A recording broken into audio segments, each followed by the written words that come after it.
कई जनों को देखेंगे भी, कई जने यहाँ जाते हैं सुनने, वहां जाते हैं, बोले यहाँ भी वही अच्छी बातें ऐसी ही बोल रहे हैं, यहाँ भी वही बोल रहे हैं। वो कहते फिर झगड़ते क्यों हैं, ये इतना विरोध क्यों है?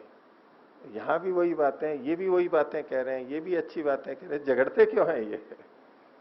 उसको शुरू में समझ में नहीं आता है। अरे झगड़ने का कारण ये चीजें थोड़ा है, ये धर्म की जो मूलभूत चीजें हैं, ये विवाद का कारण थोड़ा है।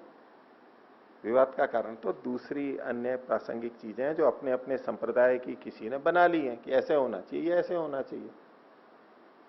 उपासना 2 काल करें या 3 काल करें या 5 बार करें, त्रिकाल संध्या करें या 2 ही समय करें या 5 बार नमाज पढ़ें, ऐसे ऐसे तो भिन्नताएं हो सकती हैं, लेकिन धर्म के मूल उसमें कोई भिन्नता नहीं होती। अब फिर भी लेकिन पुरुष के बारे में कुछ बातें, आत्मा के चेतन के बारे में कुछ बातें इनको बतानी है जो आगे बोल रहे हैं। 139वां सूत्र बोलिए, शरीर आदि व्यतिरिक्त पुमान। पुमान का मतलब पुरुष, पुरुष यानी आत्मा। आत्मा शरीर आदि से व्यतिरिक्त है, भिन्न है, अलग है। अलग इस रूप में कि शरीर जड़ है और ये चेतन है, शरीर साकार है, ये निराकार है, इस रूप में। शरीर से बाहर है वो अभिप्राय नहीं है यहां पर अतिरिक्त का, भिन्न का मतलब शरीर में होते हुए भी शरीर से भिन्न है, यानी शरीर पुरुष नहीं है, ये निषेध किया। शरीर आत्मा नहीं है, ये निषेध किया गया। और जहां आत्मा और शरीर की भिन्नता की जाती है और जहां आत्मा को माना ही नहीं जाता, वहां तो ठीक है, शरीर और जो भी है इसी को ही सब कुछ मानते हैं, अलग से चेतन को मानते ही नहीं है। लेकिन जो आत्मा को मानते हैं उनमें ये महत्वपूर्ण बात है कि शरीर से भिन्न है ये चेतन। तो शरीर आदि व्यतिरिक्त पुमान, लगभग सभी इसको मानते ही हैं, ये सिद्धांत है, ये भी ऐसा ही मानते हैं। तो इससे भी स्पष्ट है कि शरीर अलग चीज है, आत्मा अलग चीज है, एक ही नहीं है, ये अलग अलग है, 2 अलग अलग तत्व हैं। अब इसके लिए कारण बता रहे हैं, क्यों शरीर से भिन्न चेतन पुरुष को मान रहे हैं, शरीर को ही चेतन या पुरुष क्यों नहीं मान लेते? तो उसके लिए हेतु दे रहे हैं, पहले भी आया है, अभी फिर दे रहे हैं। 140वां सूत्र बोलिए, संघत परार्थत्वात्। जितनी भी संघत चीजें हैं, मिलके बनी हैं, उनके परार्थ होने से, दूसरे के लिए होने से।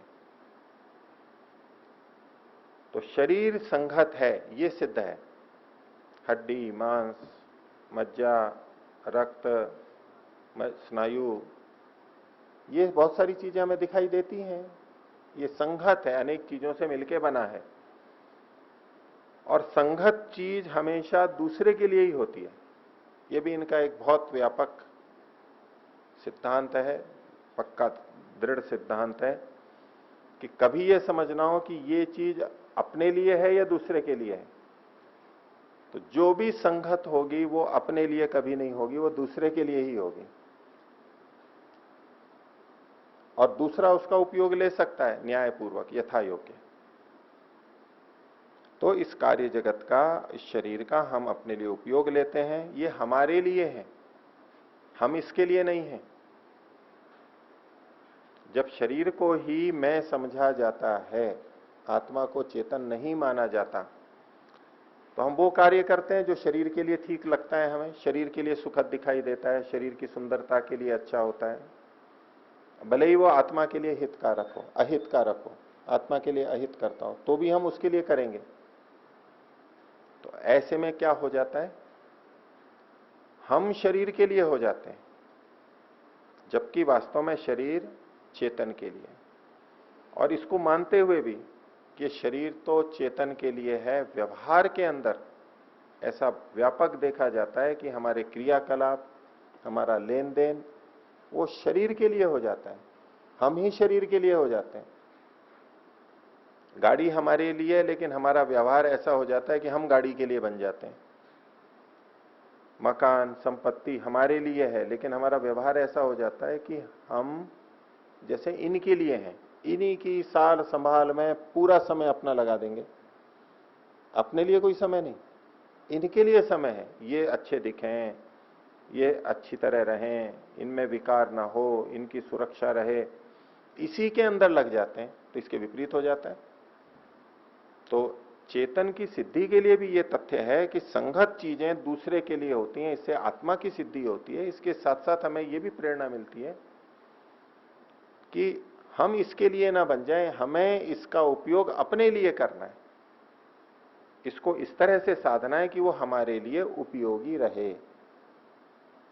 अपनी हानि करके इसका हित करें, ऐसा कभी नहीं करना है। अपना हित साधते हुए, आत्मा का हित साधते हुए इसका जितना और जैसा हित कर सकते हैं वो करेंगे। और यदि आत्मा का हित सिद्ध करते हुए इस शरीर की हानि हो रही है तो होने देंगे। आत्मा के हित के लिए यदि शरीर की हानि हो रही है तो होने देंगे, उसमें नहीं करेंगे, पीछे दीजिए।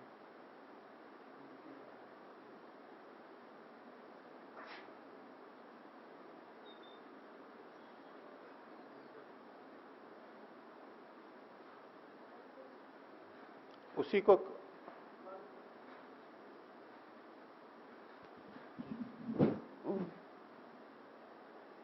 बोलिए। जी आचार्य जी, जैसे अभी ये विषय चल रहा है, आपने बताया कि आत्मा का हित करते हुए यदि शरीर की हानि होती है तो हमें उस समय आत्मा का हित संपादित करना चाहिए।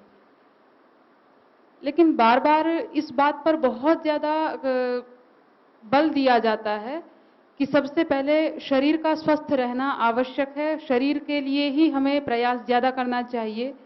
तो उन्हें हम किस प्रकार से अपनी बातों को उनके सामने रखें कि उन्हें बुरा भी ना लगे और हम अपनी बात भी उनसे कह दें? उनको उनके उदाहरणों से समझा सकते हैं। अब ये तो ठीक है, शरीर माध्यम खलु धर्म साधनम, जी। धर्म का आदि और सबसे प्रमुख साधन शरीर है। शरीर बिगड़ गया तो कुछ भी नहीं होगा, जीवित रहेंगे तो सब कुछ ठीक है, और जीवित ही नहीं रहेंगे तो कुछ भी नहीं हो पाएगा, ये बात ठीक है। लेकिन फिर भी अब मान लीजिए सौंदर्य प्रसाधन बहुत सारी चीजें आजकल हैं, उपलब्ध हैं, उनसे पूछें कि कोई ऐसा लेप यानी क्रीम आप लगाएं जिससे आपका शरीर तो बहुत सुंदर दिखे, लेकिन उसके लगाने से आपको जलन होती हो, तो आप लगाएंगे या नहीं लगाएंगे? शरीर तो सुंदर दिख रहा है, बहुत सुंदर दिख रहा है, चमकदार दिख रहा है, ललाई दिए हुए दिख रहा है, लेकिन उससे आपको जलन हो रही है, और उसको हटाने के बाद भी उसको लगाए लगाए बेचैनी होती है, फिर हटाने के बाद भी उसको बहुत प्रयास करके हटाना पड़ता है, और उसको हटाने के बाद चमड़ी रूखी रूखी हो जाती है, फटी फटी हो जाती है, ये सब हानियां हो रही हैं। तो आप उसको करेंगे, करना चाहिए या नहीं करना चाहिए? जी। तो वो ही क्या उत्तर देंगे? हाँ बिल्कुल यही उत्तर देंगे कि नहीं करना चाहिए। नहीं करना चाहिए। जी। मकान है हमारा, उसको सुंदर दिखना चाहिए, अपनी जगह ये बात ठीक है, लेकिन ऐसा रंग लगा दिया जिससे किसी व्यक्ति को एलर्जी हो, तो मकान तो सुंदर दिख रहा है, लेकिन उसमें रहने से उसको बहुत खांसी हो रही है, जुकाम हो रहा है, छींकें आ रही हैं, ऐसी उसको समस्या हो रही है। तो अब क्या करना चाहिए? मकान की सुंदरता का ध्यान देना चाहिए या अपने स्वास्थ्य का ध्यान देना चाहिए? स्वास्थ्य का ध्यान देना स्वास्थ्य का चाहिए। ध्यान देना चाहिए। जी। बस इन ऐसे उदाहरणों से जिसको वो समझते हैं, उसके आधार पर हम मूल सिद्धांत ये बताएंगे कि भाई अपनी हानि होती हो तो हम इनकी सुंदरता के लिए अपनी हानि नहीं करेंगे, ये कोई बुद्धिमानी नहीं है। बस ऐसे ही अब ये शरीर और शरीर से भिन्न चेतन तो अलग आत्मा है। तो यदि हम चोरी करके पैसा कमाएंगे, शरीर का पोषण लेंगे, तो उससे आत्मा की हानि है। झूठ बोलेंगे, उससे आत्मा की हानि है, अधर्म हो रहा है। अब शरीर भले ही अच्छा दिख रहा हो, लोग भले ही उसको संपन्न कहें, पद प्रतिष्ठा कहें, तो इसमें भी बुद्धिमानी नहीं है कि हम अपनी हानि करें। इसी तरह के कुछ उदाहरण दिए जा सकते हैं। बोलिए। इतने कहने मात्र से संतुष्टि उनकी होती नहीं है और उन्हें ये बुरा लगने लग जाता है कि ये हमारी बात को महत्व नहीं दे रहे हैं, इतना कहने मात्र से। उनकी बात को आप महत्व नहीं दे रही हैं, जी, ऐसा उन्हें लगने लगता है। छोड़ दीजिए। आप क्यों आग्रह करते हैं कि उनको समझाना ही है? आपको समझ में आ रही है बात? जी, पर्याप्त है। धन्यवाद। पर्याप्त है, अपनी मुक्ति के लिए तो पर्याप्त है। हाँ, अपनी मुक्ति करते हुए जितना हम दूसरों को बता सकते हैं, सिखा सकते हैं, वो बताते हैं। अब दूसरा स्वीकार ही नहीं करता हो बिल्कुल भी, तो छोड़ना ही ठीक है। जो स्वीकार करते हैं उनको करेंगे, उनको बता देंगे। हम क्यों ऐसा आग्रह करें कि वो माने ही, अभी ही माने? ठीक है, हमने बता दिया, हमारे इष्ट मित्र थे, परिवार वाले थे, हम उनका हित चाहते हैं, हमने बता दिया प्रेम पूर्वक, और बताया प्रेम पूर्वक तो प्राय स्वीकार भी कर लेते हैं, और नहीं भी स्वीकार किया तो कोई बात नहीं। लेकिन हमारा आग्रह बन जाता है कि नहीं, जब ये गलत है तो छोड़ो इसको। अब वो एकदम नहीं छोड़ सकते, उनके अपने आग्रह बने हुए हैं, उन्होंने अपने शरीर को सुंदर दिखाना है, उनके लिए बहुत महत्वपूर्ण है, उनके प्रतिष्ठा का प्रश्न है। तो बिना मेकअप के बाहर निकल जाए उनके लिए तो मृत्यु जैसा लगता है। जिनकी आदत है उनकी कह रहा हूं, सबकी बात नहीं है। यानी उनके लिए असंभव है कि मेकअप नहीं है तो मैं बाहर निकलूं कैसे? निकल ही नहीं सकते, बाहर ही नहीं निकल सकते, क्योंकि जो छवि बना रखी है अपनी सुंदरता की, तो वो तो एकदम गिर जाएगी, और वो तो उनके मरण तुल्य हो गया। क्या कहते हैं वो, अपमान मृत्यु से भी बड़ा होता है।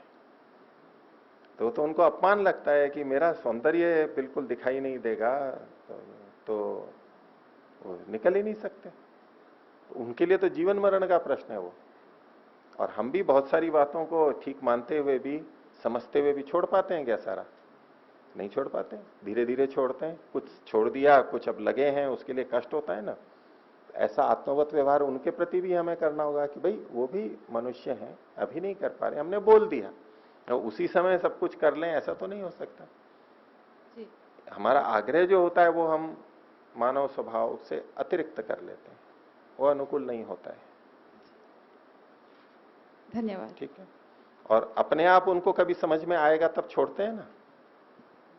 अपने आप जब समझ में आता है, जब बहुत बीमारी आ जाती है, होता है, डॉक्टर कहता है नहीं अब तो छोड़ना ही पड़ेगा और ये तो ठीक नहीं है, तो फिर छोड़ भी देते हैं। समझ में आ जाएगा तो छोड़ देंगे, अपने आप भी छोड़ देते हैं। आत्मा का स्वभाव है, जिसमें हानि देखेगा वो कभी स्वीकार नहीं करेगा, आत्मा कर ही नहीं सकता है, छोड़ेगा ही वो, अभी नहीं बाद में छोड़ेगा। ठीक है, और कुछ?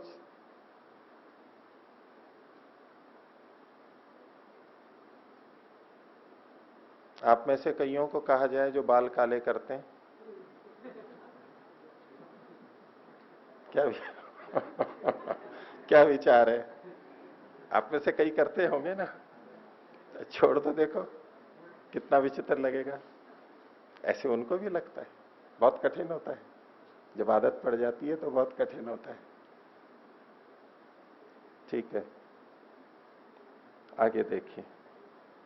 तो 140वें सूत्र में कहा संघत परार्थत्व, जो संगत है वो दूसरे के लिए होता है।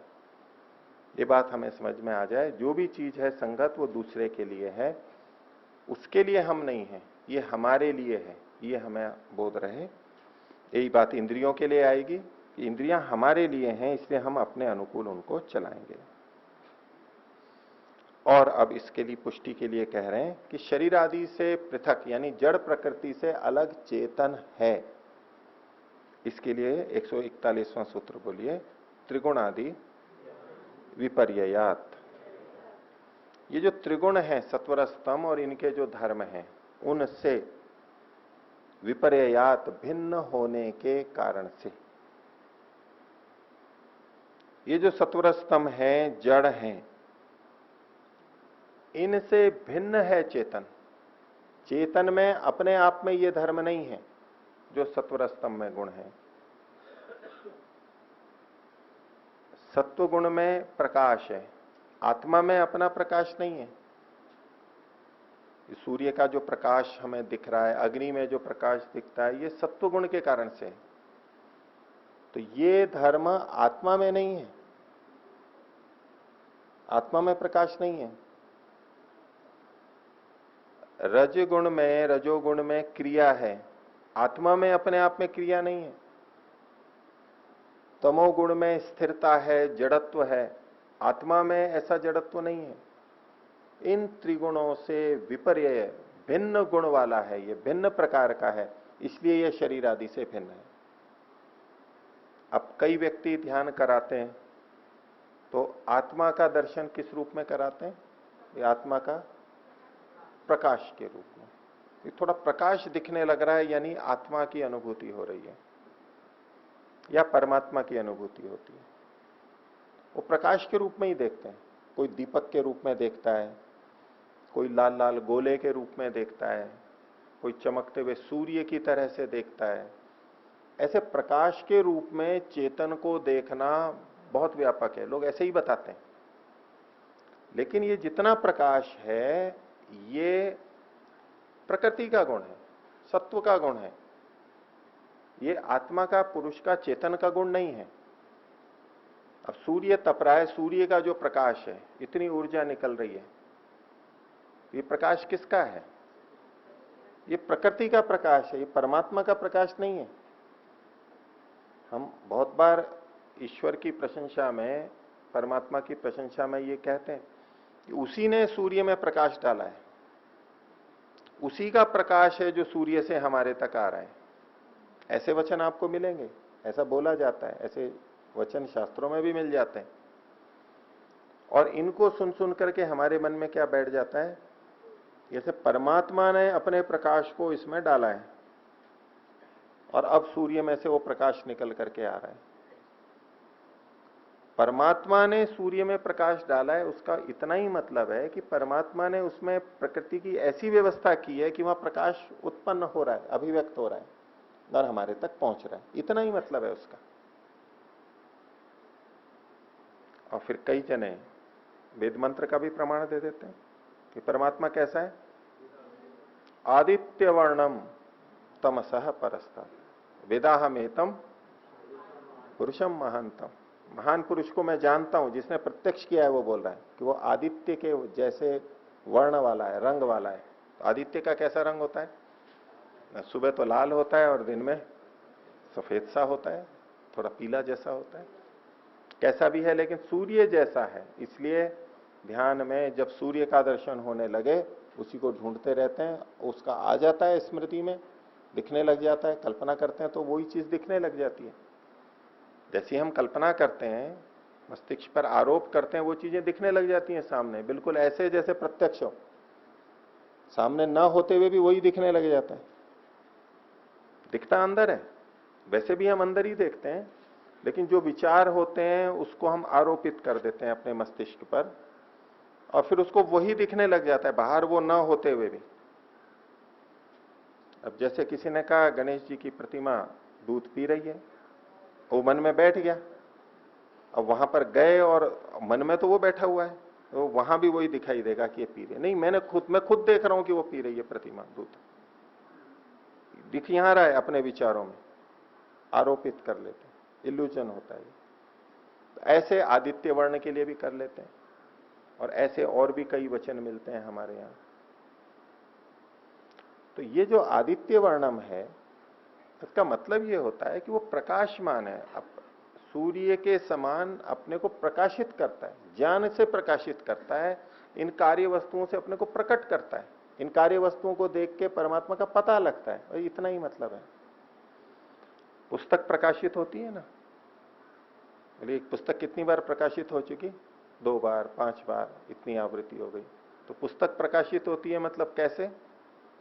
जैसे बल्ब जलता है ऐसे, जैसे ट्यूबलाइट जलती है ऐसे पुस्तक प्रकाशित होती है क्या? जब जब करती है कुछ उसमें से प्रकाश निकलता है क्या?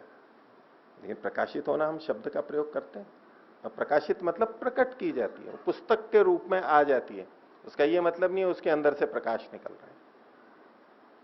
तो परमात्मा इस सारे कार्य जगत में प्रकाशित हो रहा है। इसका यह मतलब नहीं है कि जो भी प्रकाश दिख रहा है वो परमात्मा का ही है। इसका मतलब इतना ही है कि रचना को देख के रचनाकार का ज्ञान होता है, चित्र को देख करके चित्रकार का पता लगता है कि उससे वो कैसा चित्रकार है, कविता को देख करके कवि का ज्ञान होता है, देखो कवि किस भाव वाला है।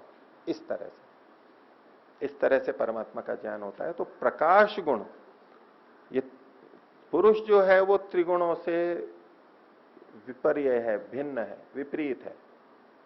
आत्मा भी और परमात्मा भी, पुरुष, ये धर्म उसके अंतर्गत नहीं है। इसी तरह से क्रिया का भी हम बोल देते हैं कि ये सारी क्रियाएं हो रही है परमात्मा करवा रहा है, तो परमात्मा इनको चला रहा है।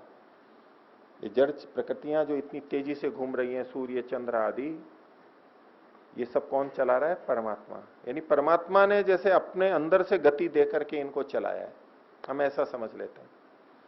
इन जड़ तत्वों की अपनी गति है, रजोगुण की अपनी गति है, क्रिया है। परमात्मा ने इनको केवल व्यवस्थित किया है, उचित ढंग से किया है कि वो आत्माओं के लिए हितकारी हो जाए, इतना ही उसका कार्य, व्यवस्था करना। क्रिया इनकी अपनी है। तो यहां इस सूत्र में कहा 141वें में त्रिगुणादि विपर्यात। तो सत्वर स्तंभ जो 3 गुण हैं, इनके जो धर्म हैं, जड़त्व आदि और ये चीजें, इनसे विपर्य यानी भिन्न होने के कारण से भी पुरुष की सिद्धि होती है।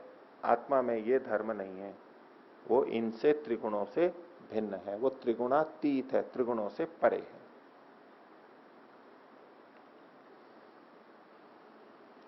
आगे 142वां सूत्र, आत्मा की सिद्धि के लिए कैसे आत्मा की सिद्धि होती है, तो और भी कहा।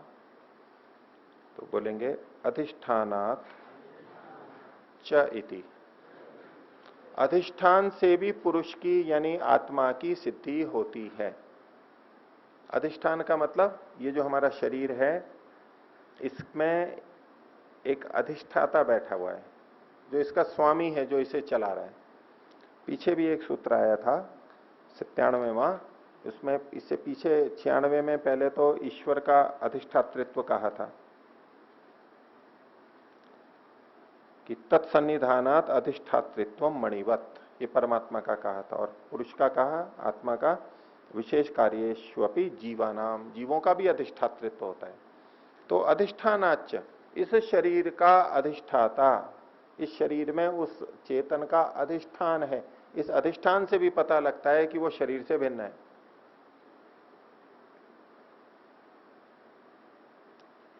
तो शरीर से भिन्न आत्मा, तो शरीर की दृष्टि से अधिष्ठान लेंगे तो जीवात्मा, और इस समस्त कार्य जगत की दृष्टि से देखेंगे तो परमात्मा। तो उसका भी कोई अधिष्ठाता है, तो वो अधिष्ठाता अधिष्ठान से भिन्न होता है। अधिष्ठाता अधिष्ठान से भिन्न होता है। शरीर अधिष्ठान है और आत्मा अधिष्ठाता है, उससे भिन्न है। ऐसे ही कार्य जगत और परमात्मा का विशेष रूप से यहां पर आत्मा के संदर्भ में कहा जा रहा है। तो अधिष्ठान से भी पता लगता है कि ये शरीर आदि से भिन्न है। शरीर उसका अधिष्ठान है और वो अधिष्ठाता है। आगे 143वां सूत्र, बोलिए भोक्तृभावात, भोक्तृभाव के कारण। भोक्तृभाव का मतलब है भोक्तापन। भोक्तृ मतलब भोक्ता, भोगने वाला।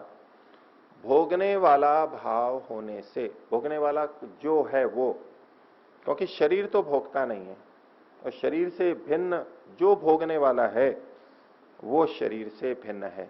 जो पीछे बात आई थी चिदवसानो भोगा, उसी तरह की बात को यहां पर भी कह रहे हैं। चूंकि चेतन में भोक्ता भाव है, जड़ में भोक्ता भाव नहीं है, इससे भी पता लगता है कि जड़ से, शरीर से चेतन पुरुष आत्मा भिन्न है। तो भोक्तृभावात, आत्मा को भोक्ता स्वीकार करते हैं। आगे 144वां सूत्र, बोलिए कैवल्यार्थम प्रवृत्तेश्च, कैवल्य के लिए प्रवृत्ति के देखे जाने से भी, कैवल्य का मतलब मुक्ति, प्रकृति के संपर्क से भिन्न हो जाना, यह है केवल कैवल्य। अभी है प्रकृति से जुड़ा हुआ, अकेला नहीं है। पुरुष आत्मा अभी अकेला नहीं है, प्रकृति के साथ में है। और जब प्रकृति के बंधन से छूट जाता है तो इस प्रकृति से भिन्न हो जाता है, वो अकेला हो जाता है। केवल, केवल मतलब अकेला।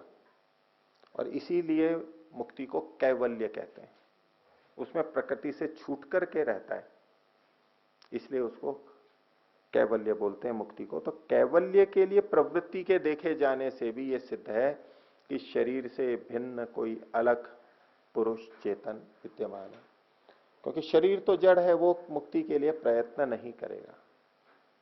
तो कैवल्य की प्रवृत्ति देखे जाने से भी पुरुष अलग है। ठीक है, आगे। तो कैवल्य के लिए पुरुष की प्रवृत्ति होती है, तो उसके संदर्भ में और आगे कहते हैं 145वां सूत्र बोलिए। जड़ प्रकाश अयोगात प्रकाशः। जड़ प्रकाश, जड़ में प्रकाश का अयोग होने से। अब यहां प्रकाश का मतलब है ज्ञान, प्रकाश का मतलब है ज्ञान, ज्ञान रूपी प्रकाश, भौतिक प्रकाश नहीं। भौतिक प्रकाश तो जड़ वस्तुओं में होता ही है। इसके लिए योग दर्शन में भी कहा प्रकाश क्रिया स्थितिशीलम भूतेन्द्रियार्थम भोगापवर्गार्थम दृश्यम। सत्वगुण में प्रकाश को कहा ही है, लेकिन यहां भी जब प्रकाश शब्द आया और ये कहा जा रहा है कि जड़े प्रकाश अयोगात, जड़ में प्रकाश का योग न होने से, इसका क्या मतलब है? अब यहां प्रकाश का मतलब ये भौतिक प्रकाश नहीं लिया जाएगा। भौतिक प्रकाश तो जड़ में देखा ही जाता है। अगर यूं शब्द को पकड़ करके करेंगे तो ये सूत्र भिन्न अर्थ दे देगा, अब समझ में भी नहीं आएगा, लगेगा क्या लिख दिया इन्होंने, उल्टी बात लिख दी। लेकिन गलत नहीं लिखेंगे, या प्रकाश का तात्पर्य क्या है वो हमें लेना होगा। जड़ वस्तु में तो प्रकाश होता ही है, लेकिन फिर भी प्रकाश का अयोग कहा जा रहा है। जड़ में प्रकाश का अयोग होता है, जड़ में प्रकाश नहीं रहता है। इसका मतलब है ज्ञान नहीं रहता है, जड़ में ज्ञान नहीं रहता है, इसलिए उससे भिन्न ये जो चेतन है ये प्रकाश है, प्रकाश स्वरूप है, यानी ज्ञान स्वरूप है। परमात्मा प्रकाश स्वरूप है, स्वयं प्रकाश स्वरूप है, यानी स्वयं ज्ञानवान है। आत्मा भी प्रकाश स्वरूप है, वो साधनों से ज्ञान को प्राप्त करता है या ईश्वर की सहायता से प्राप्त करता है। इसलिए आत्मा का स्वरूप यहां पर कि पुरुष ज्ञानवान होता है। अब कई जने ये भी कहते हैं कि भाई ज्ञान जड़ वस्तु में भी रहता है। ज्ञान जड़ वस्तु में रहता है? नहीं रहता? रहता है ना, किताब में ज्ञान रहता है। अभी उस दिन भी बात चली थी, अगर किताब में ज्ञान ना हो तो हमारे में कहां से आएगा? ठीक है, उस दिन की बात ठीक है, वो उतने तक मैं एक अलग बात बोल रहा हूं अभी, कि सूचना के रूप में वो ज्ञान हम कहते हैं वो एक अलग हो गया। कंप्यूटर में, लैपटॉप में, हार्ड डिस्क में, पुस्तक में, वो एक सूचना छाप है। लेकिन अभी मैं ज्ञान की बात कर रहा हूं। ज्ञान मतलब वो अनुभूति की बात है। ज्ञान जो होता है वो अनुभूति वाला ज्ञान जो है, बोध वाला ज्ञान है, मैं उसकी बात कर रहा हूं। वो जड़ में भी रहता है। मैं सिद्ध करूं आपको?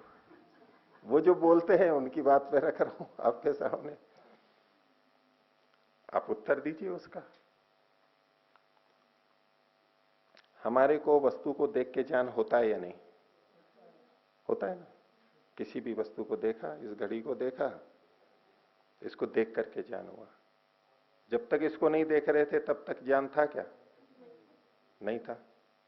तो ज्ञान कहां से आया? इसको देखने से आया ना। ठीक है, अभी मेरी बात पूरी हो जाए, बोलिएगा जरूर, अपने तर्क रखिएगा। देखने से ज्ञान आया ना। ठीक है, तो भाई पहले ज्ञान था नहीं और अब ज्ञान आया, तो ये ज्ञान नैमित्तिक हुआ या स्वाभाविक हुआ? नैमित्तिक हुआ ना। अग्नि पे रखने से पानी गर्म हुआ, तो पहले तो गर्म नहीं था, बाद में गर्म हुआ, तो वो निमित्त से आया। तो वो अग्नि में उष्णता पहले कहां थी? अग्नि में थी, अग्नि से ही तो पानी में आई। हमारे में भी ज्ञान नहीं था, इसको देखा, इसको देखने से ज्ञान हो गया। ज्ञान हुआ। जड़ वस्तु की बात कर रहा हूं मैं, पहाड़ तो वहां से हमारे में अंदर आ गया, तो वहां था तभी तो आया। अगर वहां ज्ञान नहीं होता तो हमारे में कहां से आता? हमारे को जो ज्ञान हुआ वो ये ज्ञान नैमित्तिक था या हमारा स्वाभाविक था? स्वाभाविक कहां से था? स्वाभाविक होता तब तो अंदर ही होता ना, पहले तो नहीं था ना। ये तो आप स्वीकार कर ही रहे हैं। हमने किसी नई वस्तु को देखा, कोई नई चीज बन करके आई, जड़ वस्तु, और हमने पहले कभी देखा नहीं है, तो हमारे अंदर उसके संबंध में कुछ भी ज्ञान नहीं है, तो ज्ञान का अभाव है। अब उसको देखने से हमें ज्ञान हुआ, तो ये ज्ञान नैमित्तिक हुआ या नहीं? नैमित्तिक हुआ। तो निमित्त से आया तो कहीं था, वहीं से तो चल के आया। जैसे अग्नि में से उष्णता जल में चली गई, अभाव से तो भाव की उत्पत्ति होती नहीं है, या होती है? इतनी देर से पढ़ रहे हैं, सुन भी रखा है आपने बहुत। अभाव से तो भाव की उत्पत्ति नहीं होती है ना, भाव से ही होती है। तो कहीं ना कहीं उस ज्ञान का भाव था, वहां से वो चल के अंदर आया। वो कहां था ज्ञान? वो ज्ञान कहां था? उस वस्तु में ही तो था। इससे सिद्ध होता है कि जड़ वस्तु में भी ज्ञान होता है। ठीक है। ऐसे नहीं, एक एक करके बोलेंगे। मैंने तो एक पक्ष रखा है, एक तर्क रखा है, युक्ति रखी है। तो वो लोग मानते हैं कि भाई अगर जड़ वस्तु में ज्ञान नहीं होता तो हमारे में ज्ञान आ ही नहीं सकता था, क्योंकि अभाव से भाव की उत्पत्ति नहीं होती है। इसका उत्तर दीजिए। अगर स्वाभाविक ज्ञान आत्मा में नहीं होता तो उसको ग्रहण ही नहीं कर सकता था नैमित्तिक ज्ञान। वो बात मानी, ये आप दूसरी बात कह रहे हैं। स्वाभाविक ज्ञान कुछ ना कुछ था, लेकिन उस वस्तु का ज्ञान तो नहीं था। बात उस वस्तु के ज्ञान की चल रही है। आप स्वाभाविक ज्ञान को लेके आ रहे हैं, वो तो अलग बात है। स्वाभाविक ज्ञान भले ही हो, वो कोई और था, वो नई वस्तु आई है, पहली बार हमने देखी है, उसका ज्ञान हमारे को हुआ है। इसका मतलब वो उसका ज्ञान तो पहले नहीं था हमारे को। तो वो ज्ञान कहां से आया? कहीं ना कहीं तो था, वहां से आया। अभाव से तो भाव की उत्पत्ति होती नहीं है। बोलिए। जिस घड़ी की चर्चा कर रहे हैं, तो इस घड़ी को अपना स्वतः ज्ञान तो है नहीं, तो ये हमें कैसे ज्ञान दे देगी? ये प्रसंग से बाहर की बात है। ये कह रहे हैं कि घड़ी को अपना ज्ञान नहीं है, तो ये तो कोई बात ही नहीं चल रही थी कि घड़ी को अपना ज्ञान है या नहीं है। हमारी तो बात ये चल रही थी कि घड़ी में ज्ञान है या नहीं है। घड़ी में ज्ञान है तभी तो आया हमारे पास तक, नहीं तो अभाव से भाव की उत्पत्ति का दोष आ जाएगा, ये ध्यान रखना। अगर आप यूं कहते हैं कि नहीं, घड़ी में भी ज्ञान नहीं था, वस्तु में भी ज्ञान नहीं था, हमारे को भी नहीं पता था, बस वो तो आ गया, तो कहां से आ गया वो? जो ज्ञान कर रही है ईश्वर भक्त हैं तो कह सकते हैं ईश्वर ने प्रदान किया, कह सकते हैं। बोलिए। जो ज्ञान कर रही है वो चेतन कर रही है ना, जड़ तो कुछ नहीं कर रही है। ये बात बिल्कुल ठीक है, इसमें कोई विवाद ही नहीं है। चेतन तो ज्ञान करेगी। ज्ञान का अनुभव, इस घड़ी का या वस्तु का जो बोध हुआ, वो तो अगर बच्चे दिखाओगे टाइम थोड़े बताएगा जी, वो वैसे ही तो जान कर सकता है कि हाँ वो फेंक देगा। बच्चे को तो फेंक देगा। नहीं, बच्चे को समय का भले ही पता ना लग रहा हो, पर आप उससे फिकवा भी रहे हो तो उसको ये पता है ना कोई चीज मेरे हाथ में है, इतना तो ज्ञान हो रहा है ना। ज्ञान तो चेतन को ही होगी जी, जड़ को तो होगी नहीं। तो इसका तो कोई निषेध ही नहीं है, लेकिन चेतन को जो ज्ञान हुआ, ये ज्ञान आया कहां से? आया कहां से? अभाव से उत्पन्न हो गया। आत्मा में नहीं था ये ज्ञान, ये आप लोग सब कह रहे हैं भाई पहले ज्ञान नहीं था, ये आप स्वीकार कर रहे हैं ना, तो इसका कोई खंडन थोड़ा ना कर रहा है। या तो आप यूं कहो कि नहीं, सारा ज्ञान अंदर पहले से है, सब ज्ञान अंदर है पहले से, तो अंदर तो नहीं है। अब उत्पन्न हुआ है तो गुण आया है, तो कहीं ना कहीं से तो आया होगा। वो कहां से आया? अब वो वस्तु है, वहीं से आएगा। नहीं, इंद्रियों के माध्यम से आया, ये प्रश्न नहीं है कि किसके माध्यम से आया। इंद्रियों में भी कहां से आया? अब जैसे कोई रूपवान वस्तु है, अब ये काला रंग क्या घड़ी है, इसमें काला रंग वहां था ना, इंद्रियों के माध्यम से आया, लेकिन यहां वो था ना। इसमें स्पर्श है, रूप है, तो जैसे हम अन्य गुणों के लिए कहते हैं कि वो वहां था और इंद्रियों के माध्यम से, मन के माध्यम से आत्मा तक पहुंचा उसको, तो ऐसे ही जब हमें इसका ज्ञान हो रहा है तो ज्ञान भी यहां होना चाहिए। नहीं, जबरदस्ती तो हो गई, तो उस जबरदस्ती को आप हटाओ ना। मैं तो कह ही रहा हूं ये तो खंडन करने योग्य है, लेकिन ऐसे ऐसे तर्क रखते हैं कि जड़ वस्तु में भी ज्ञान प्रकाश होता है, लेकिन ये सूत्र क्या कह रहा है? जड़ में प्रकाश का अयोग है। जड़ में प्रकाश ज्ञान नहीं रहता है, जो सूचना रहती है वो संकेत रहते हैं। ये शब्द हैं, ये अपने आप में ज्ञान नहीं है, ये तो संकेत है। बाकी सब जगह जहां भी हमें लगता है कि इसमें ज्ञान भरा पड़ा है, इंटरनेट में ज्ञान है, इसमें वो केवल सूचना है, वो ज्ञान नहीं है। ज्ञान यानी बोध, प्रकाश, वो केवल चेतन में होगा। तो कहा जड़ में प्रकाश का अयोग होने से, और जो कि ये जड़ से भिन्न है चेतन, तो ये ही प्रकाश वाला है, ये ही ज्ञाता है। ज्ञान गुण इसी में रहता है, जड़ में ज्ञान नहीं रहता है। ठीक है, बोलिए।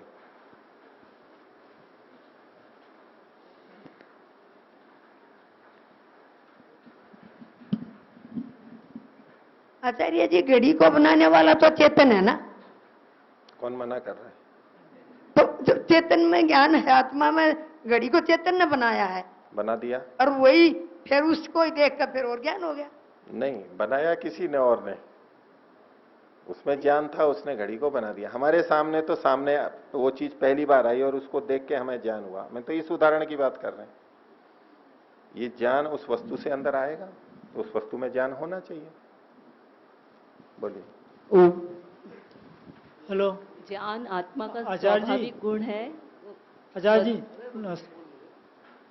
वस्तु के माध्यम से, वस्तु को देखकर वो प्रकट, मतलब उसे उसको अभिव्यक्त कर दिया, बता दिया ऐसे, क्योंकि ये प्रमाण भी है ना कि यस्मिन च साम यजुषी यस्मिन प्रतिष्ठिता रत्ना भाविवारा, सब ज्ञान हमारी आत्मा में है, बस वो मतलब प्रकट हो जाते हैं ऐसे।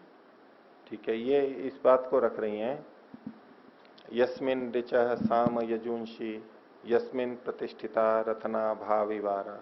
मन में ही ऋग्वेद, यजुर्वेद, सामवेद, सारे वेद मन में पहले से हैं। सारा ज्ञान हमारे अंदर पहले से है। ठीक है, वेद मंत्र का भी प्रमाण इन्होंने दे दिया, इसलिए सारे वेद तो अंदर हैं ही, हमारे को पढ़ने की जरूरत नहीं है, समझने की जरूरत नहीं है। तो उसमें ये लोग उत्तर दे देते हैं, ये भी ऐसा ही बोलेंगे कि ज्ञान तो अंदर है, लेकिन पढ़ने से वो प्रकट हो जाता है। अंदर तो पहले से है, ज्ञान तो अंदर ही है पहले से, लेकिन प्रकट हो जाता है उस वस्तु के सामने आने से। तो कैसे सिद्ध करेंगे कि पहले से अंदर था और बाहर से प्रकट हुआ है? तो जो वेद मंत्र है उसका तात्पर्य क्या है कि जिसमें ऋग यजु साम यानी ज्ञान, कर्म, उपासना तीनों रह सकते हैं, रहते हैं मतलब सारे जमा हैं, ऐसा तात्पर्य नहीं है वो। नहीं तो फिर ज्ञान की जरूरत नहीं है। मन के अंदर जैसे आदि सृष्टि में 4 ऋषियों के अंतःकरण में वेद का ज्ञान दिया गया, उनके अंदर ज्ञान था, ऐसे ही हमारे अंदर भी स्वीकार करना होगा, फिर तो कुछ पढ़ने की जरूरत नहीं है। उस वेद मंत्र का मतलब है कि आत्मा में ये सारा, मन में ये सारा ज्ञान आ सकता है। मन की ऐसी सामर्थ्य है, परमात्मा ने मन को ऐसा बना के दिया है कि उसमें इन वेदों का ज्ञान आ सकता है। परमात्मा ने वेद का ज्ञान दिया तो वेद को जानने की सामर्थ्य भी तो दी है। इसका केवल इतना ही अर्थ है, पहले से अंदर विद्यमान नहीं है। मुनि जी। ओम। आचार्य जी, किसी को जानने के लिए 3 कारणों की आवश्यकता होती है, निमित्त कारण, उपादान कारण और साधारण कारण। तो इनसे ही हम सत्य और असत्य को जान सकते हैं। अब तीनों कारणों से ही हम इसका विवेचना करेंगे तो वो ठीक होगी, अन्यथा गलत होगी। इसको घटा के बताइए ना यहाँ पर, ये तो आपने सिद्धांत बोल दिया कि तो जैसे घड़ी, मैं बोल रहा हूं कि इन तीनों कारणों को कि नहीं, अभी बोलो आप, अभी आपको बोलना है, क्या बोलना है वो मैं बोल रहा हूं, एक बार बता रहा हूं। आपने ये बात रखी कि किसी भी चीज को जानने के लिए तीनों कारणों को जानना आवश्यक है, उपादान कारण, निमित्त कारण, साधारण कारण। तो घड़ी को हम देख रहे हैं सामने, जान रहे हैं, अब इसको जानने के लिए कौन से 3 कारणों को जानना है वो बता दीजिए। इस घड़ी का कोई ना कोई निमित्त है। वो क्या है वो बताइए आप। इसका निमित्त जो इसको बनाने वाला कारीगर है जिसने इसको बनाया है, और उसके जो घड़ी को देखकर उसका ये पता लगता है कि इसमें ऐसी ऐसी कला कौशल कारीगरी और ये इस तरह का जो ज्ञान है। और तीसरा जो है साधारण कारण में कि भी इस घड़ी को बनाने में कोई समय भी लगा होगा, कोई कर्म चेष्टा भी की होगी, और इस तरह से ये तीनों कारणों से ही हम किसी चीज के सत्य और असत्य को जान सकते हैं, अन्यथा नहीं। ठीक है, इतना तो ठीक है कि घड़ी को देख के हमें ये जान हो जाएगा कि भाई किसी ने बनाया है इसको, निमित्त कारण है, कुछ समय भी लगा होगा। और जो घटक द्रव्य हैं इसके कि भाई प्लास्टिक से बना, लोहे से बनी, तो उसका भी ज्ञान हो गया। लेकिन ये प्रश्न भी यहां पर नहीं है। ठीक है, 3 कारणों का ज्ञान हो गया है, और जो बच्चा है उसको तो 3 कारणों का ज्ञान भी नहीं होता। वो खिलौने से खेल रहा है, उसको ये कोई मतलब नहीं है कि इसको किसी ने बनाया है, वो तो खिलौने से खेल रहा है, खिलौने में ये रंग रूप है, ऐसा ऐसा है, बस। तो ये जो ज्ञान हो रहा है और तीनों कारणों का भी जो ज्ञान हो रहा है, पहले तो हमको ज्ञान नहीं था अंदर से, लेकिन वस्तु को देख के ज्ञान हुआ। तो क्या हम यूं कह दें कि ये ज्ञान इन वस्तुओं में था, इन तीनों कारणों का भी, और वहां से ज्ञान चल करके हमारे अंदर आया? क्योंकि अभाव से तो भाव की उत्पत्ति नहीं होती। बोलिए आचार्य जी, मैं नहीं जानता आगे। उनको दीजिए, बोलिए। हाँ आचार्य जी, जो भी नई वस्तु हमारे सामने आई उसके स्वरूप को देख करके हमारे अंदर कुछ न कुछ तो अनुमान ज्ञान होगा। उस अनुमान क्यों, प्रत्यक्ष होगा ना। प्रत्यक्ष तो हुआ, लेकिन हम अनुमान ही लगा सकते हैं ना। दोनों नई चीज है हमारे सामने, पहले हमने देखा नहीं है, तो प्रत्यक्ष हमारा पहले का तो है नहीं, तो अनुमान ज्ञान कुछ ना कुछ होगा, हो जाएगा। उसके आधार पर हम उस चीज का विवेचन करेंगे कि ये चीज हो सकती है। ठीक है, पहले कुछ अनुमान ज्ञान हुआ, फिर कुछ की विवेचना करके निश्चय करेंगे। आपकी बात को मैं मान रहा हूँ, लेकिन ये जो अनुमान ज्ञान हुआ, ये ज्ञान हमारे अंदर पहले नहीं था। जी नहीं। कहां से आया? ये कहां से आया? उसके स्वरूप को देख करके उस टाइप के अन्य भी कोई न कोई चीज हमने देखा होगा, कुछ न कुछ समझा होगा। कुछ नहीं समझ में आएगा तो खिलौना मान लेंगे, कोई न कोई चीज तो समझ में आएगी कि किसी न किसी स्वरूप को ये प्रदर्शित कर रहा, उस टाइप से मिलता जुलता, उसके अनुसार हम उसका ज्ञान करेंगे, और उसी से हम ये भी एक ज्ञान का है कि भाई ये वास्तव में क्या है करेंगे। ये मोबाइल है या रिमोट कंट्रोल है या और कुछ है, इस तरह से जी। लेकिन जो ये हमारे को दिख रहा है कि इतना लंबा चौड़ा है जी, इसमें तो कोई अनुमान करने की जरूरत नहीं है कि भाई ये एक वस्तु है यहाँ पर जी। वो क्या है, इसको क्या नाम कहते हैं, इसका क्या उपयोग है, वो भले ही हमें पूरा पता नहीं लग रहा हो, लेकिन एक जो बाहर का रूप हमें दिखाई दे रहा है जी। जैसे कि यहाँ आप आश्रम में आए जी, और आश्रम को देखा कि हाँ ये आश्रम है जी। अब ये जो ज्ञान हमारे अंदर आया जी, इस आश्रम का, तो इस आश्रम में पहले ज्ञान होना चाहिए ना, तभी तो जड़ से हमारे अंदर आएगा। जी। ये प्रश्न है। ठीक है, इस पे विचार कीजिएगा। ओम। बोलिए। आचार्य जी, इससे जो पहला सूत्र है ये 143, यद्यपि ये सही है कि भोक्ता चेतन होता है, लेकिन भोक्ता शरीर भी लगता है। जैसे एक आदमी 5 किलो दूध पी जाता है और एक छटाक पी जाता है, तो इससे लगता है कि वो किसने भोगा, शरीर नहीं तो होगा।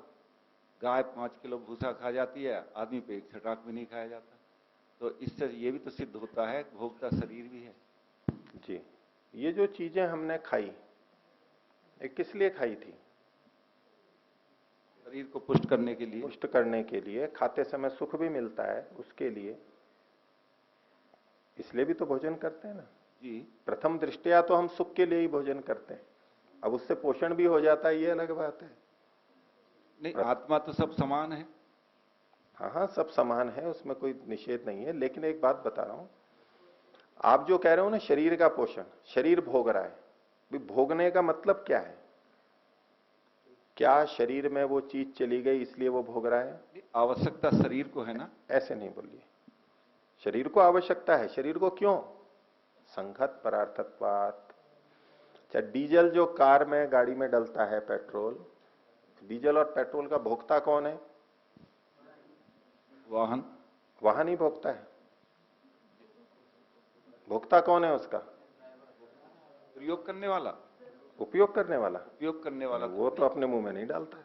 नहीं, अब उसको कैसे भोक्ता बोल दिया अब आपने? नहीं कहा, वो तो प्रयोग करने वाला हो गया। बस ऐसे ही वो डीजल भले ही गाड़ी में डल रहा हो, ग्रीस वगैरह उसके पहिए में लग रहा हो, लेकिन फिर भी उस सबका भोक्ता, भोक्ता तो चेतन ही होगा। ये चेतन के लिए है, संघत परार्थत्वात्। ये तो सही है। ऐसे ही चाहे आप 5 लीटर दूध पिए चाहे 1 छटांग पिए, भोक्ता तो आत्मा ही है, शरीर कभी भी भोक्ता नहीं कहलाएगा। क्योंकि शरीर के लिए वो हुआ है, तो शरीर किसके लिए है? अब फिर वो संघत है, वो दूसरे के लिए। वो क्या इंद्रियों के लिए? इंद्रियां भी संगत हैं, वो किसके लिए? तो अंततः आत्मा चेतन तक पहुंचना ही पड़ेगा। इसलिए चिदवसानो भोगः भोक्तृभावात्, भोक्ता तो चेतन ही होगा, ऊपर से हमें कुछ भी। अच्छा, ये जो इतना रंग वंग हम अपने मकान वकान पे लगा के सुंदर बनाते हैं, इन रंगों का भोक्ता कौन है? मकान को कहते हैं कभी आप? मकान को कहते हैं? नहीं, पुरुष ही है भोगने वाला, कि उसने रंग रूप लगाया, इतना सौंदर्य प्रसाधन किया, अपने मकान को सजाया। भले ही वो मकान पे है, लेकिन फिर वही संघत है, तो संघत परार्थत्वात्, वो किसी और के लिए। तो शरीर के लिए कुछ भी करें, कितनी भी रोटी खाएं, कितना भी दूध पिएं, भोक्ता शरीर नहीं है।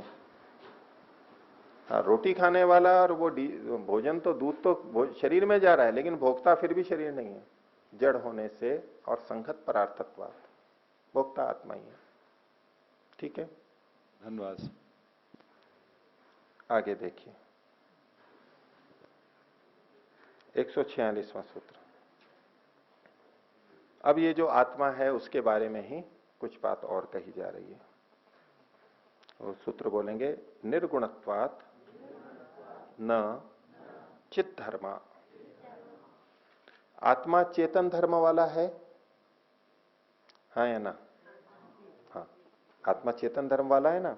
सूत्रकार कहता है न चित् धर्मा, ये चेतन धर्म वाला नहीं है।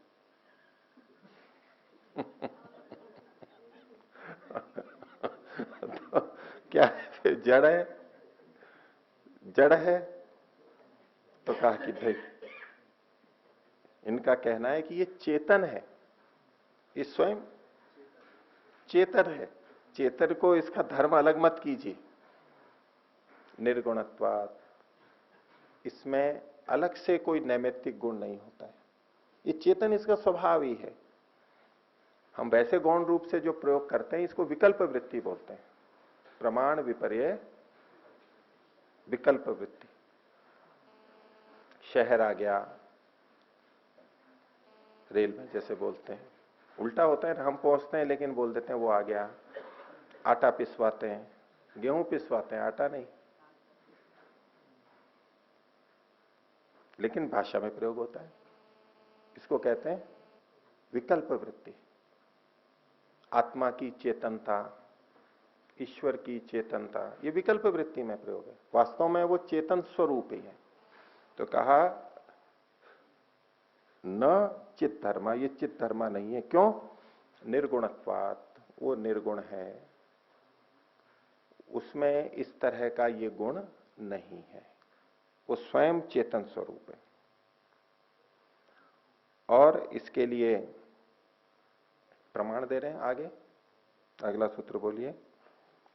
श्रुत्या सिद्धस्य नापलापः तत् प्रत्यक्ष बाधात्।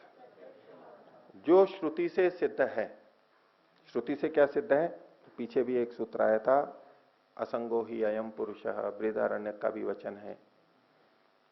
ये पुरुष असंग है और उसी को निर्गुण भी कहा गया था। तो श्रुति से जो सिद्ध है उसका अपलाप यानी खंडन हम नहीं कर सकते, उसको मानना होता है। क्यों? तत्प्रत्यक्ष बाधात, यदि उसको कर भी देंगे तो योगियों का जो प्रत्यक्ष होता है उसकी बाधा हो जाएगी। योगी जब प्रत्यक्ष करता है आत्मा का तो उसको चेतन स्वरूप ही मानता है। आत्मा अलग और चेतन अलग, उसकी चेतना धर्म अलग, ऐसा नहीं प्रत्यक्ष होगा। अग्नि और उसकी उष्णता एक ही है। उष्णता को हटाएंगे तो अग्नि ही नहीं बचेगी, वो उसी का ही स्वरूप है। तो प्रत्यक्ष रूप में भी आत्मा चेतन स्वरूप ही है, उसको चित्त धर्म वाला अलग से यूं नहीं कहेंगे कि उसमें चित्त धर्म रहता है। गौण भाषा में हम प्रयोग करते रहते हैं, लेकिन वास्तव में ये धर्म अलग नहीं है, ये वही उसका स्वरूप है, चेतन ही उसका स्वरूप है। अगला सूत्र बोलिए, सुषुप्त्यादि असाक्षित्वम।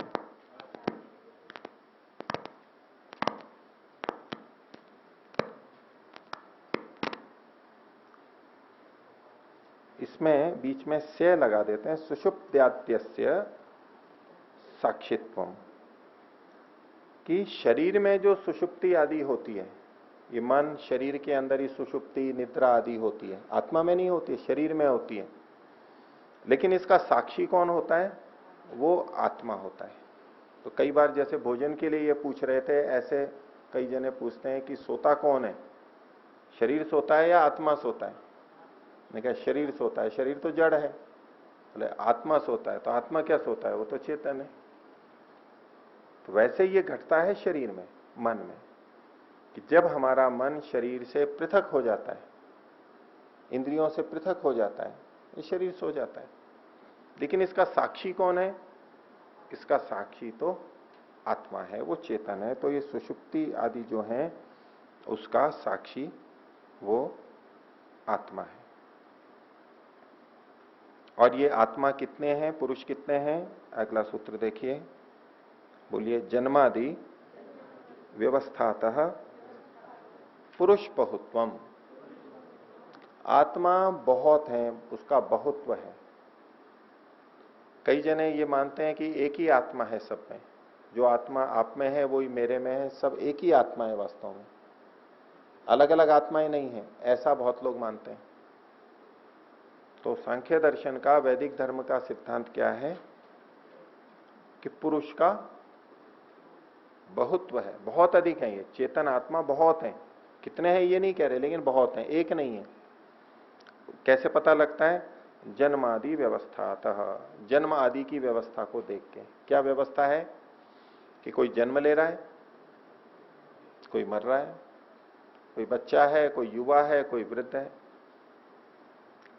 कोई सुखी है, कोई दुखी है। यदि एक ही होता तो या तो एक साथ सबका सारे का जन्म होता।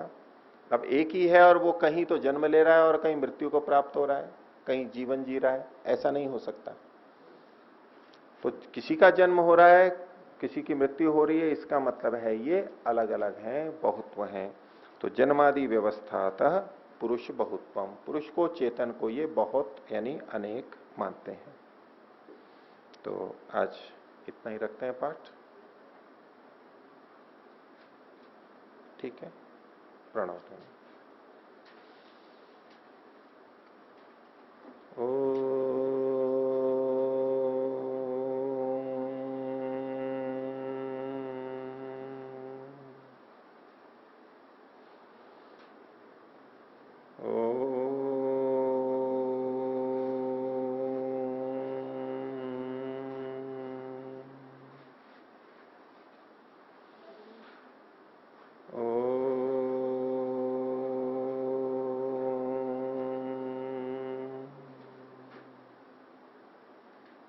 सभी को सादर अभिवादन। ओम शांति।